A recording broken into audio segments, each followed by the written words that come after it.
Hello students, class 9th। बेटा कल अपन ने एक्सरसाइज 14.2 को कंप्लीट किया था। उम्मीद करता हूँ कि वो आपने भी कर लिए होंगे, क्योंकि उससे क्वेश्चन काफ़ी सारे मैंने आपको करने के लिए दिए थे और कुछ एग्जाम्पल भी आपको करने के लिए दिए थे।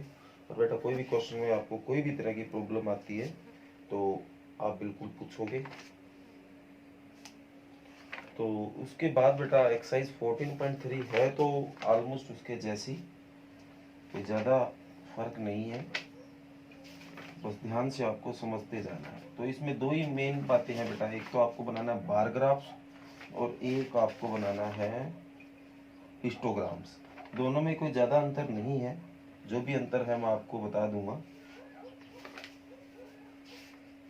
एक फ्रीक्वेंसी पॉलीगन भी आएगा उसके बाद। तो 14.3 देखो बेटा, ऐसा इसमें क्या दे रखा है।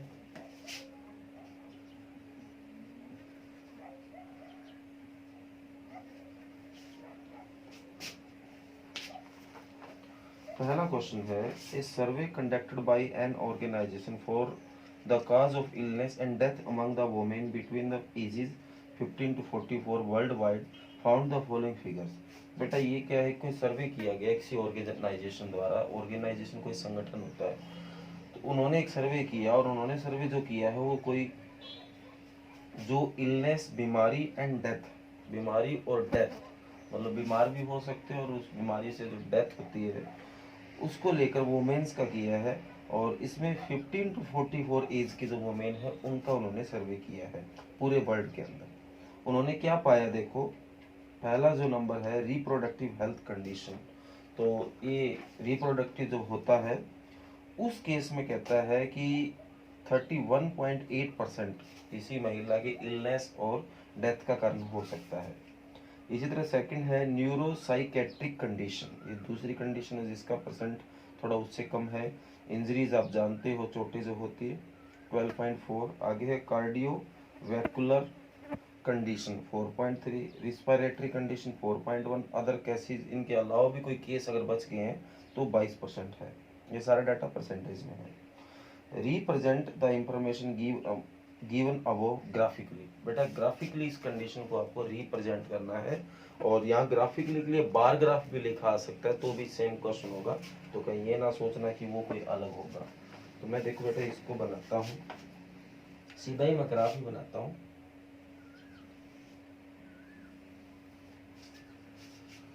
तो यहाँ पे इधर वाला डाटा है वो ये एक्स एक्सिस होता है, अपन नॉर्मली जानते हैं। हालांकि आप यहाँ उस तरह का ग्राफ नहीं बना रहे, और ये बिल्कुल स्केल से करने वाला काम है। कहीं आप हाथों से करोगे तो मेरी तरह सीधा नहीं बनेगा। आपको पता है मेरे पास कोई स्केल नहीं है, इस कारण इस तरह का बन रहा है। और आपके पास स्केल अवेलेबल है और कॉपी पे करोगे तो ये थोड़ा इजी रहेगा। अब यहाँ एक्स एक्सिस जो डोनेट करेगी वो जो रीजन है उनके, तो आप लिख भी सकते हो there are x axis denote the reason behind the illness and death of women the ages of 15 to 44। और जो वाई एक्सिस है वो क्या डिनोट कर रहा है, उनके परसेंटेज को। तो देखो वो परसेंटेज जा रहा है मैक्सिमम 31, तो 5 के बना लेते हैं परसेंटेज। और ये स्केल से करने वाले काम है, और उनके बीच में डिस्टेंस है वो सेम रहना चाहिए, कम ज़्यादा ना हो। 35 तक बहुत है, ठीक है। तो percentage of death in different region, आप ये लिख सकते हो the percentage of death in different region. अब पहला है रिप्रोडक्टिव हेल्थ कंडीशन, उसका 31.8। तो आप यहाँ थोड़ी जगह से छोड़ के यहाँ से स्टार्ट कर सकते हो। 31.8 इस तरह बिल्कुल सीधा स्केल से। तो आपको पता है 30 से ऊपर ही होगा, बिल्कुल एक्यूरेट तो आप जा नहीं सकते, अंदाजा ही थोड़ा होता है। तो आप 31 अंदाजा मार लिया यहाँ होगा, और सेम इस तरह से आप नीचे आ जाओगे, ठीक है बेटा। और यहाँ इसका रीजन वो जो बात है लिख दो, रिप्रोडक्टिव हेल्थ कंडीशन, छोटा लिखना ताकि पूरा आए। रिप्रोडक्टिव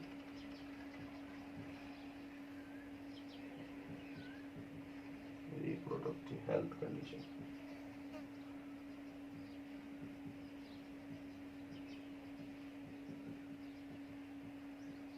यहाँ 31.8%, ये भी चीज डालनी जरूरी है ताकि पता चले कि कितना परसेंटेज है। ठीक है ना। इसके बाद है न्यूरो साइकेट्रिक कंडीशन ऑफ 25.4। जब बार ग्राफ बनाते हैं बेटा तो एक मतलब साइज सा, जैसे इतना आपने यहाँ छोड़ दिया फिर ये बना लिया, इतना साइज और छोड़ना आपको और फिर आपको स्टार्ट करना है।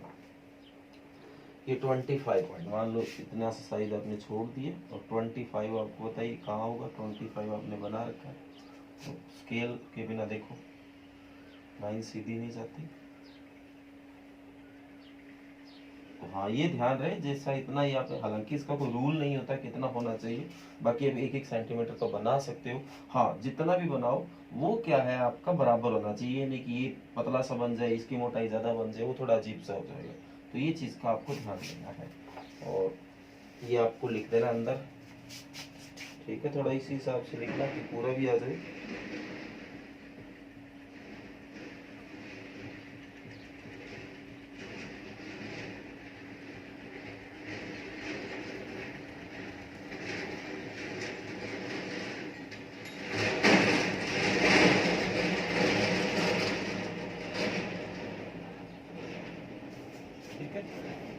इस तरीके से आपको आगे इंजरीज है 12.4 कितना सा आगे छोटा 12.4 आपको पता है कहाँ तक होगा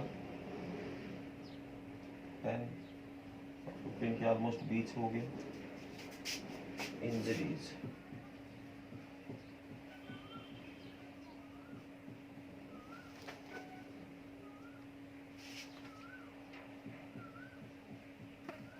ठीक है बेटा। नेक्स्ट है कार्डियो वैस्कुलर कंडीशन, वो है आपकी 4.3। तो 4.3 तो 5 से ही कम रह गया, 5 से नीचे रख देना और यहाँ एडजस्ट कर देना ऐसे कर दिए।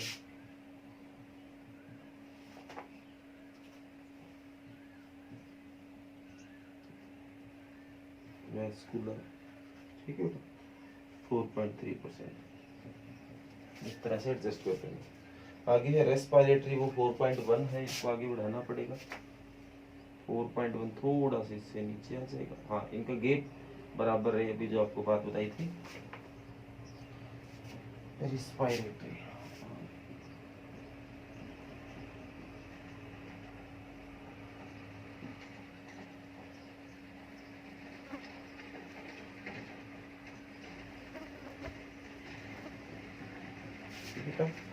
अदर कंडीशन ऑफ 22%, यहाँ से 22 अब देख लो।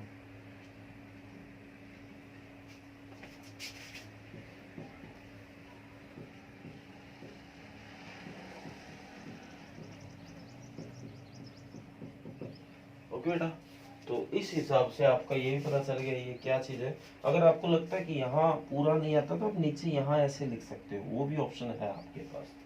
ठीक है बेटा, तो ये आपका क्वेश्चन नंबर जो 1 का फर्स्ट पार्ट था वो था।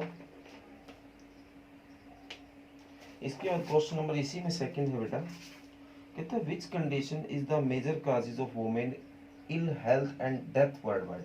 कहता है इनमें से कौन सी ऐसी कंडीशन है जिसके कारण जो वुमेन है उनकी इलनेस और डेथ ज्यादा हो रही है। तो इनमें सबसे ज्यादा परसेंटेज किसका है, रिप्रोडक्टिव हेल्थ कंडीशन का। तो ये आप इसका आंसर लिख दोगे भाई, इस कारण जो वुमेन है सबसे ज्यादा बीमार भी पड़ रही है, उनकी डेथ भी हो रही है।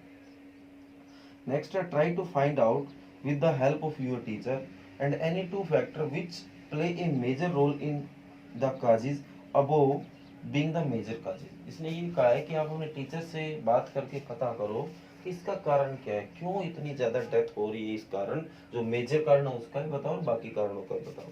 बेटा इसके कई कारण हैं।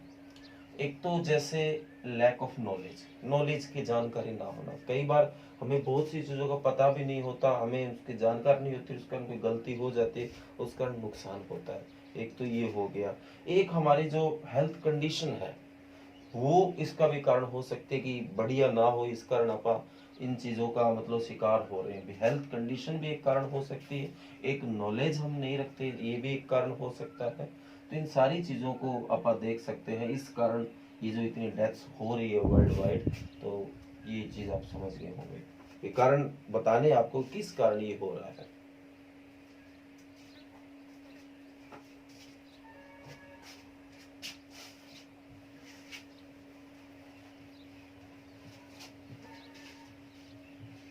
तो ये बेटा आपका फर्स्ट क्वेश्चन था। इसके साथ साथ मैंने आपको बार ग्राफ बनाना भी सिखा दिया है। नेक्स्ट बेटा आपको इसी तरह से करना है। थर्ड क्वेश्चन देखो, आपको थर्ड क्वेश्चन में भी कोई मुश्किल बात नहीं है, फिर भी आप देख लो। कहता है given below are the seat won by different political parties in the following outcome a state assembly election. कहता है नीचे हम जो आपको डाटा दे रहे हैं वो किन्हीं पार्टी द्वारा जीती गई सीटों का है। तो वो आपको डाटा देती, party A B C D E F तक है। सीट्स वोन किस पार्टी ने कितने जीती वो भी आपको बता दिया। आगे बोला draw bar graph to represent the polling result. तो इसके लिए आपको एक बार ग्राफ और बनाना है ताकि इस चीज़ को देख पाए, सेम बात है। आगे बोला विच party won the maximum number of seat. इनमें से कौन सी ऐसी पार्टी जिसने सबसे ज़्यादा सीट जीती है। तो देखो बेटा वही काम है जो आपको पहले भी किया आपने।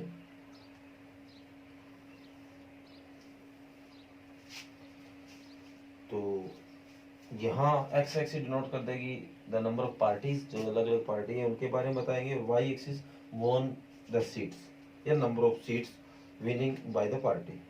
तो यहाँ जो पार्टी 75 तक भी डाटा जा रहा है तो 10-10 के बना लेते हैं, सिर्फ 5-5 के बनाएंगे, पूरा नहीं आएगा। नंबर ऑफ सीट्स, कुछ बच्चों को समझ नहीं आ रहा कि क्या लिखना है। Number of seats won by party, ये आपकी एक्स एक्सिस नोट कर रही है, और यहाँ नंबर ऑफ पार्टीज।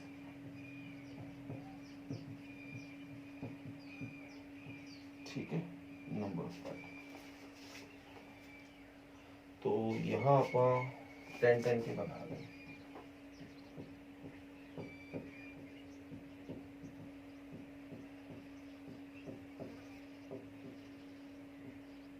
सेवेंटी तक है क्या? 75 है, 90 तक अपन चले जाते हैं। सेम बेटा वही बात, पहली ए जो पार्टी है 75। बार ग्राफ कैसे बनता आपको बताइए। यहाँ से स्टार्ट किया और 75 आपको बताइए कहाँ जाता है।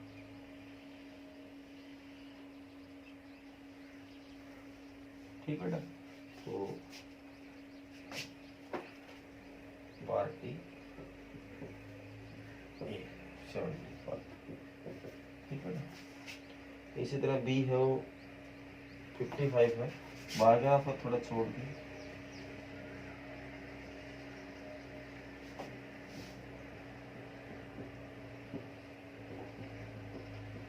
ठीक है ना। नेक्स्ट है सी 37।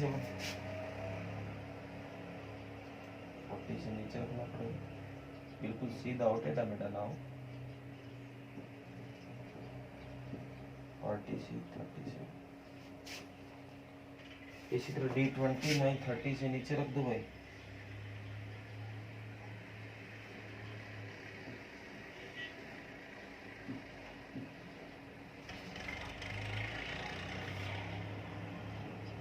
और आगे डी तक आगे क्या, ई है 10। ये गेट थोड़ा बराबर हो।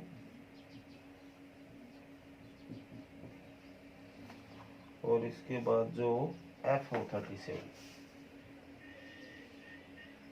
40 से नीचे रखें। 37 ये आए थे, इसके बराबर हो जाएगा। ठीक है, दोनों की बराबर ही है।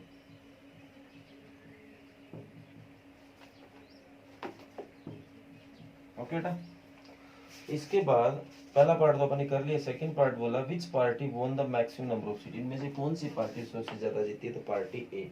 तो ये आपका आंसर आ जाएगा पार्टी ए। और बेटा ये क्वेश्चन जब आप, जैसे मैं जिनका आंसर बता देता हूँ तो चलो आपको आंसर पता भी चल जाता है। और अगर आप खुद आंसर पता करते हो तो पीछे आंसर आप मिलाया भी करो, मैच भी किया करो कि आपका बताया गया आंसर और पीछे जो आंसर दे रखा है वो आपस में इक्वल है या नहीं। इन सारी चीजों को आपको ध्यान से देखना है। जैसे मैं रिमैच कर लेता हूँ।